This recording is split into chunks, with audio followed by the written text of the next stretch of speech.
From lives of people in motion to stories of music and misadventure and the story of love and loss. So let me begin this session by asking a question to Deepak. Deepak, there is an undercurrent of violence in temporary people. Uh, Tell us about those temporary people who appear to be oniric, dreamlike, at the same time they are very real. Hi, good evening. I can't see anybody because I'm being blinded by the light. But I'm from Abu Dhabi. I grew up in Abu Dhabi. So the makeup of the country, just for those who don't know, is 85% of the people who live in Abu Dhabi come from elsewhere. So when you come from elsewhere, like my parents did, you have a temporariness that's attached to documents, which is something that I grew up with. I learned it, I normalized it. But I didn't know what that really meant until I left home. So when you ask me, or when I'm often asked about the violence in the book, that intrigues me. Simply because I don't see these as violent acts. I just see these as acts that are normalized. For instance, in the first chapter, which is Gulf Return, a terminology that is used for Malayalis who return from the Gulf, the sequence is fairly straightforward. A laborer swallows his passport and becomes a passport. There's nothing violent about it. However, every time I'm at the airport and you're lined up like cattle, depending on what your nationality is, you're treated a certain way. That's a violent act. You don't necessarily need to have anyone beat you with a truncheon or slam dunk you on the floor because you're vulnerable, you're fragile, you're scared. But you have variations of all of these that are very different in different people. And let me end by saying my father behaves very differently in front of an immigration officer than I do, but we're both playing a part. It's performative. I mean, me speaking right now is a performative act because I have to sound sophisticated, intellectual. I need you to listen to me and pretend as though, my God, he's so profound. And, that makes me uncomfortable. There's violence in that too. However, violence also offers opportunity to introspect and reflect. And I hope that's what the takeaway is from my work, that it offers introspection, reflection, and finally, conversation. So next question is to Shubha. I immensely enjoyed looking for Miss Sargam, and it's a page turner and it's hilarious. Uh, to begin with, I want to know that what's the inspiration behind this book? The inspiration is having spent so many years studying music and listening to music and being surrounded by music, and the many, many roles I've had the chance to enjoy. So I've been a performer, I've been somebody who consults with music labels, I've been a student, I continue to be a student and a teacher as well. And so in all these roles, I've had exposure to music making and then the grit and grime of music making, as well as the fun of it, the sometimes the admiration that you get, the rivalries, all of that, and that's where the stories come from. So with Julia's book, I'd like to sum it up as a story of love and loss. Uh, as if the characters are trying to uh, pick up pieces of their shattered lives. I always feel that. So, how the journey was? How did you negotiate with the characters that you have in the book? If you could throw some light on that.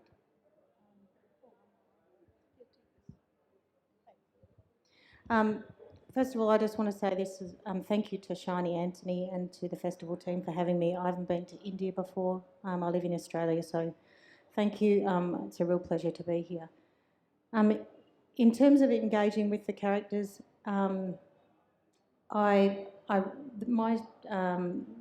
this book is written in multiple first-person voices, mostly in the voice of the daughter and the mother, but there's some male voices that provide like a bridge between those voices, because the mother at the beginning of the story is completely dysfunctional, emaciated, and self-medicates really. So it's like a quest story. So I wrote the mother's story first, and then I found that the characters in that story wouldn't leave me alone. And I also wondered about the ramifications of trauma after years, and I began writing then into the daughter's voice. So, in terms of engaging with the characters, in terms of short fiction, I find I often write a short story and then find myself thinking it's finished and then feeling really dissatisfied and saying, yes, what, yes, but, what if, accept that, asking myself questions. So it's a composite picture. Next question is to Deepak. What is most fascinating about the temporary people is that everything is temporary. People are temporary. It talks about the transitory nature of life. Characters are floating in nature. Uh, I'm really intrigued by those characters, and I want to know this how these characters came to you. For example, what is his Anna is a character, you know, whose job is to fix people. Then you have John Cuddy, another character. So they are immensely fascinating. How these characters came to you. So I wasn't trained as a writer. So how it works in the UAE is when you turn 18 and if you're a boy, and if you don't go to college, your residence visa is cancelled. So I went to the US, partly because I was chasing an old girlfriend, but I told my father I needed to study, I needed intellectual education, and he bought it. But he only had enough money for a year, and I was in the States, and I was trying to remember home. So I started looking for literature that sort of looked at people like me, and it was really hard to find in English. In Malayalam, it's been available for a while. In English, it was really difficult. And in the US, I don't know how many of you have been, it's a nation where hyphenated identities are celebrated. So you're asked where you're from, and the answer needs to be quick. Because if you tell them, can you give me a little time? Because I was trying to figure myself out, you normally wouldn't get it.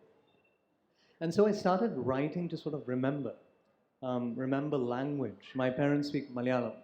I grew up learning Arabic, which I don't speak, which is embarrassing, but I can read the letters. I went to an Indian community school, so I know Hindi, I know Urdu, but I have starting trouble because I have to translate it from English to Malayalam to Hindi. So if you're really patient, we can have a profound conversation. But if you're not, then you will leave, and I have to watch you go. But I also was trying to figure out how to write about people who are trained to leave. And for the first time in my life, I sort of understood what my father and mother had to go through, leaving India to come to the Gulf, because they left home. But I was home. So when I left, I sort of started preparing myself to sort of write about home, but I wasn't trained as a writer. So I broke every rule I could think of because I didn't know what to do. So I read, I listened to music. Something that I did in the US was when YouTube was available, I'd type in Malayalam films so I could hear the language. So when I started writing in English, which is not necessarily the language of my ancestors, I wanted to appropriate it.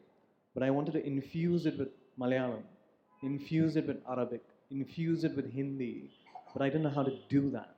And then I'll end with this. I was having a very similar conversation with Shubha earlier in the day, and I envy her so much because the musicality she possesses, I do not have. I can only steal and pretend like I know what I'm doing. And when I was at university, when I was 20, 21 years old, my mentor, whom the book is dedicated to, Professor Chesler, took me to the museum. And I started looking at things and I didn't know how to behave because I grew up in a family without money. So I started observing everybody and doing what they were doing. So they'd go towards a painting, I would go towards a painting. They would sit down, I would sit down. They would do this, I would do that. It was performative. But it made me think of choreography. In other words, a book could be an object that you could choreograph. Form could be something that you could structure and restructure. In other words, I was convinced I was not going to get published, so I wrote what I wanted. Because I was trying to document people who are trained to leave, who don't have a history that's sort of recognized. That's changing now. And that's a long-winded answer to the question, but that's probably the most cogent response I have at this point.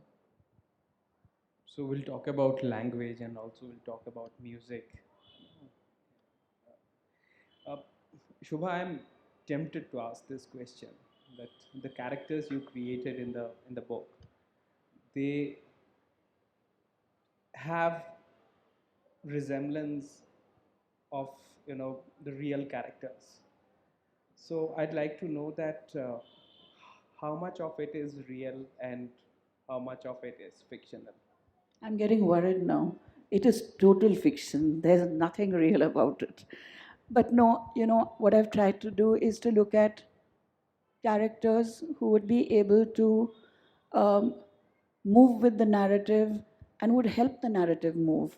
So, for example, in a story like Manzoor Rehmati, the two issues that I'm constantly playing with, at least in my mind, I don't know if it's evident in the writing, but one is the idea of musicians migrating from smaller towns to larger towns, obviously for better concert and career opportunities, but also grappling with changing times. So you do know that in classical music, for example, the treasure of bandish or compositions was held so sacred and so revered that very often when musicians married each other, they would even get compositions as wedding gifts. I mean, and these were valued, treasured compositions that even the best of disciples would not get. Now, Manzoor Rehmati, who has a bundle of these compositions, feels that no longer is this treasure something that will take him anywhere. He is ready to drop that treasure for a Padma Award. So for me, the tragedy is to see what is happening. I mean, there is a tragic quality to his being able to give away those compositions. And the only anecdotal or real part that I could refer to was this anecdote of musicians getting these compositions as part of dowry or as part of legacy. That's the only real thing. But what I'm trying to say here, without really sort of saying it out loud with like a slogan, is that the values of musicians and what they feel, that piece of paper, or albeit a Padma Award, a very highly prestigious civilian award that sits on his wall, is enough for him to say, look, take all my compositions, this is not going to get me anywhere. So talking about protagonists, the main protagonist in your book, Julia, is Chelsea, and and her experience, the way uh, she goes through her life is actually gut wrenching. She has a mother who is almost emotionally empty. She has to deal with a grandfather who is suffering from Alzheimer. So tell me about the creation of the character Chelsea. She is such a fascinating character. Thanks for the question. Chelsea arose from the question from the mother story and from the question in my mind of lived trauma and intergenerational trauma. So I really, I wondered about the ramifications of that. I'm very interested in, for example, siblings share a life, or the stories among myself and my siblings about our shared upbringing. My children's ideas about what kind of mother I am, or so I find it totally fascinating that we can have, and not that I'm suggesting that any lived experience is ever identical, but a shared experience, and yet we can come to that material with such different views about what that means and what it is, and whether our life was tough or easy. So I think that that in creating the character of Chelsea, I really was entering into that question at the beginning story. As you say, she's 17 and she's full-time carer for a dysfunctional mother and a confused grandfather, and that's her life. But she doesn't. Someone asked me about this character earlier, and they said she's not resentful, and she's not. So I think this is what I mean. Whereas someone. I think there's so much in the way that we look at the material of our lives, that our viewpoint on it. And for example, even though the book is, the stories are dark, I suppose, as you say, one of my children says, "You're a silver lining person." I hope that's true of the book, even though it's dark, because there's light in shade, I suppose. So this brings me to the next question, and this is one of my favorite chapters from your book, Deepak. This is the chapter phone, in which the character John Kuti, he has a phone and he always talks with his wife, but his phone is a magic phone. He can see the person on the other end, and in the process, he discovers that his wife is cheating on him. So, phone is very important. Those who live far off from home, I'm one of them. When one receives a phone call at midnight or early in the morning, you are always apprehensive. Uh, my question is that was there anything in the beginning of your life or at any point of your life was hidden from you which triggered this story? Now, I can give you the exact year. I'd say 1997. So I grew up in an era, I mean, make it sound as though I'm 150 years old, when the telephone was an instrument that was almost sacred. At least in Kerala, people waited for months, maybe years. Someone stole your phone. And then my grandmother had one. And in Malayalam, I have family members who pronounce it succinctly, telephone. But then I have uncles and aunts who say phone. So my mother and father call me Deepu. So when the phone rings, Deepu phone. So when you say phone, the title is, I would say, pronounced inaccurately. It's phone. And in 97, when the phone rang, it was past midnight. I picked up. It was my uncle on the phone. And he asked whether I could, hand the phone over to my father. You mentioned apprehension before. I knew someone had died. I just didn't know who. So I made a guess. I'm like, it's grandma. And so my father shut the door, spoke to my uncle. I sat with my mother, who woke up. And then my father walked over and basically was very blunt about it. Amma's gone. He said it in Malayalam, he didn't say it in English. And my mother screamed. And I am maybe 17, 18, I think. And I'm trying to hold her and pin her down, and I don't know what to do. And, it doesn't register the same way with me because it's grandma, but then grandma's away. I don't have that sort of intimacy that my mother did. So when I was away and I was speaking to my parents, I don't know how many Malayalis are there in the house. Malayali men are ridiculous sometimes, like my father. Because when you speak to them, this is how the conversation goes, especially whenever my father called me. Hello, Deepu, this is your father. How are you? I said, I'm okay. I am okay too. Bye-bye. I lived in the US for 15 years, and I would have messages from my father. It's like Darth Vader coming on the phone. Hello, this is your father. And then at some point when I was writing this, I realized that I wanted to play with the musicality of it, that I wasn't thinking of a phone. I was thinking of a phone. Yes. And that's what I wrote. I wrote about a phone. I didn't write about a telephone. I wrote about a phone that you would use to call somebody who mattered to you. And you could do the one thing you couldn't do in the 80s and the 90s. You could see them. You could see what they were wearing. You could see what they were doing. You could see what they were thinking. Yeah. You could see them. And that was the genesis of it. So there are plenty of questions, but I think we have limited time. But what I'd like to request all of you is to read out something. So here is the order. So Julia will read for about a couple of minutes. Then Deepak, if you please. And finally Shubha. And then if you could sing a couple of lines and we'll end it that way. So Julia, why don't you start?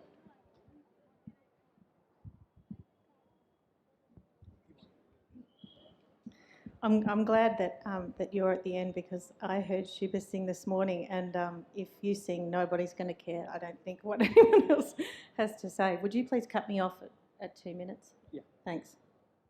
I'm reading from the first story in Chelsea's voice, which you mentioned. Sometimes Mum's already sinking when I get home from school. She takes more pills, washes them down with a few slugs of gin on ice, just a dash of tonic, and finally she's out, flat out on the couch. After a few hours pass, I know she's down for good. Getting her into bed is the hardest part because I can't carry her on my own. She doesn't weigh much, but it's awkward. and so I put a blanket on the floor next to the couch and I move her onto that. I reach under her shoulders and move her top half down first. Sometimes her head bangs on the floorboards because I can't hold it properly. Sometimes she opens one eye just for a second. Still, she can't see me for the grey. I pull the rest of her onto the blanket. Her legs thud against the floorboards like old potatoes. She doesn't flinch. I drag her across the floor, pulling her along on the blanket. The floor in the bedroom is carpeted, so the last stretch is ugly, her head to one side, nodding awkwardly against the taut blanket. Before I try to lift her, I lay some old towels down in case she wets the bed.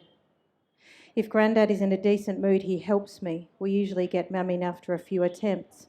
I tuck her legs under the covers and wipe her sweaty face on my sleeve. If her face feels like cold lasagna, I use a warm cloth to revive her face. If Grandad's being difficult, she has to stay there on the floor. I put some pillows and a doona down there to soften things up, but still, she's left on the floor like nobody cares.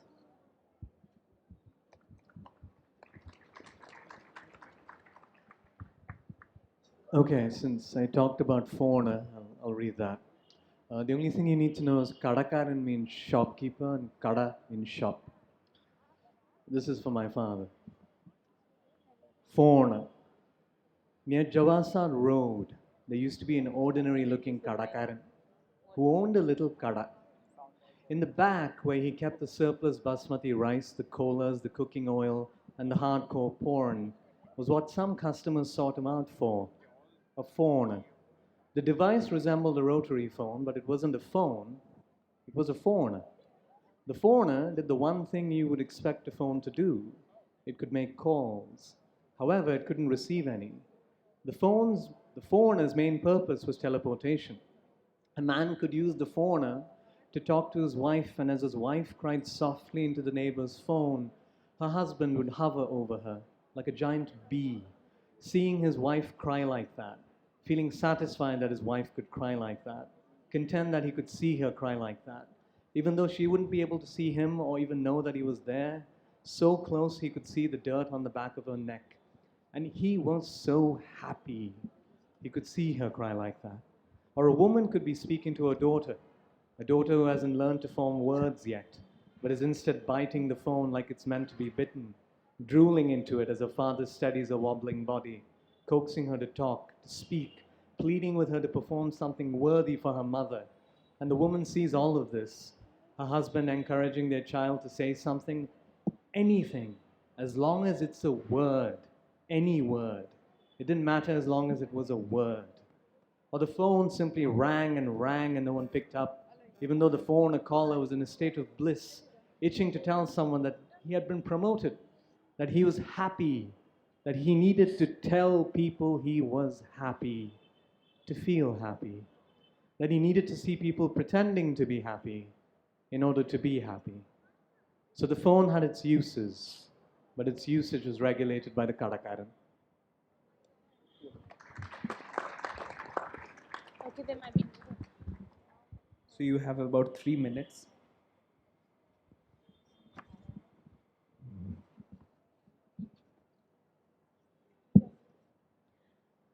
So this is from the first story that I attempted, Aman Bol, and a big media company has invited a Pakistani star and an Indian star to start the series of concerts called Aman Bol for peace. Sikandar Sufi and Hayat Ali, yes. Shweta is the marketing manager. Shweta lived up to her word.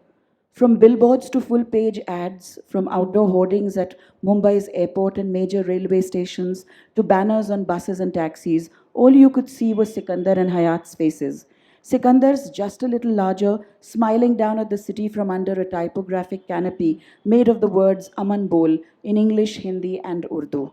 Radio jockeys stirred up an appropriate amount of hysteria, urging people to get their passes at the earliest or else lose a lifetime opportunity to witness two of the subcontinent's greatest singers singing for Aman, peace and brotherhood. Naturally, the city was in a frenzy and crowds formed snaking queues at various locations across the city.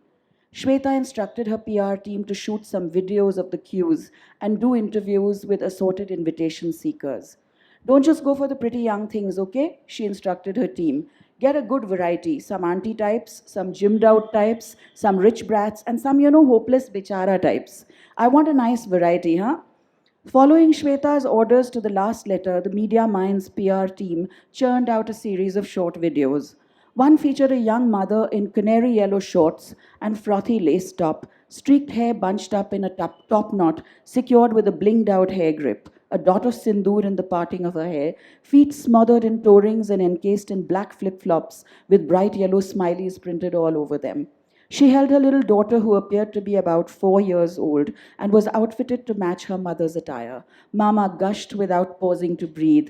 What I want to say is that I love Sikandar Sufi too much.